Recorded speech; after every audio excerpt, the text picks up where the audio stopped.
SI's MMQB, the highs and lows of the NFL's holiday weekend. Peter King, Sports Illustrated via MMQB. December 26, 2016 at 6:00 AET. I knew when I caught the ball, I would be short, below the line. But I knew I had to get my pads down on a couple of their guys. If I could get my pads down, and possibly reach the ball over, and that's exactly what I did. I got a glimpse of the player Antonio Brown strives to be in training camp in August, in Latrobe, Pa.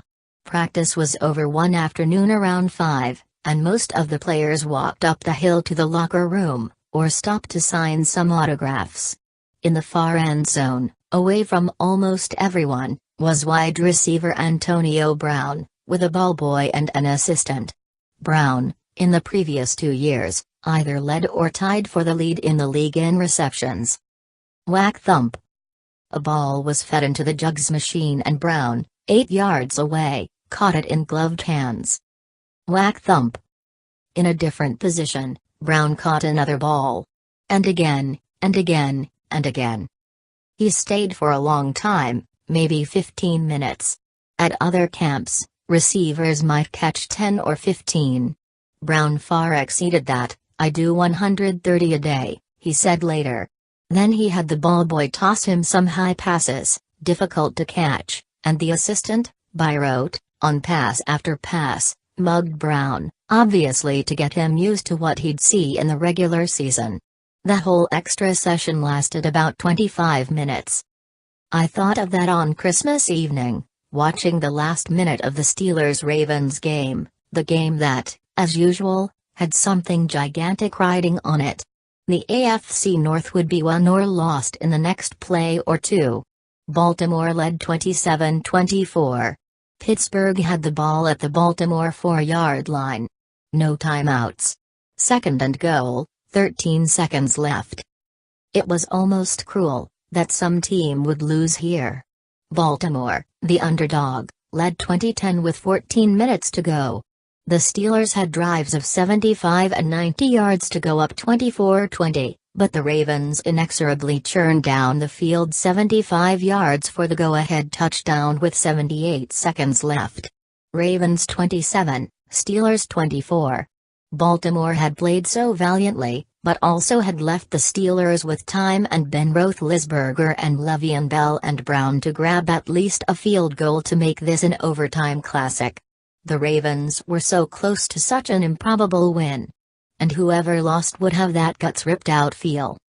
The Steelers took over at the 25-yard line, and Bell said to Brown, "AB, you gotta go down there and get the game winner."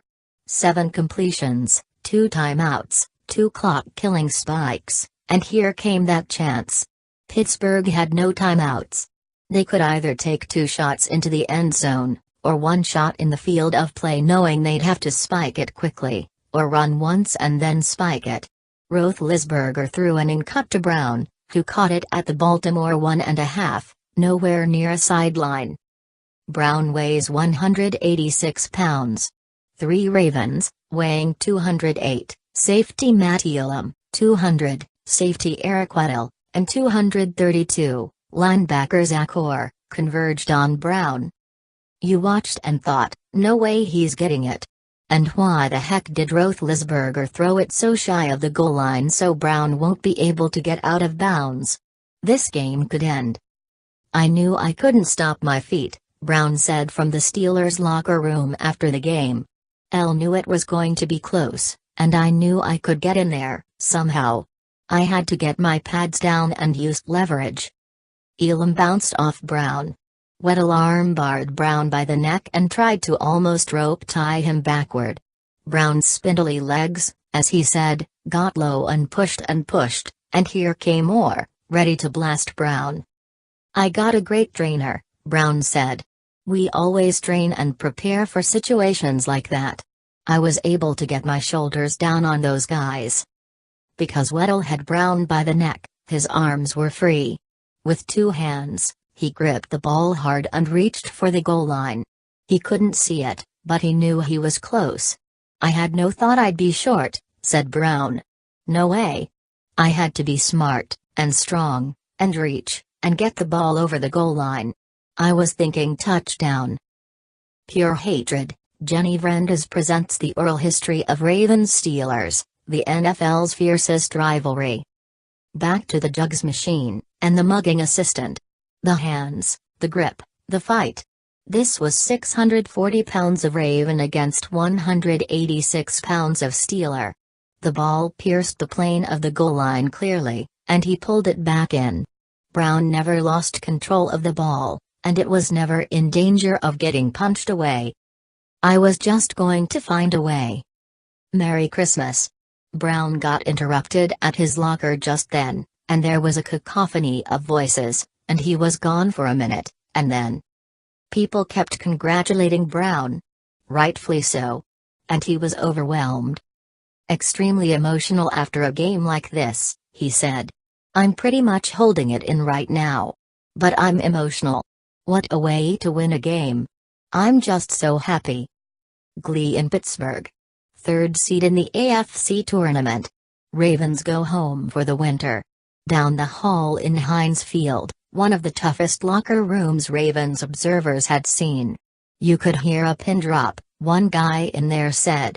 Another, most crushed locker room I've ever seen. It makes for great theater but soul-crushing moments.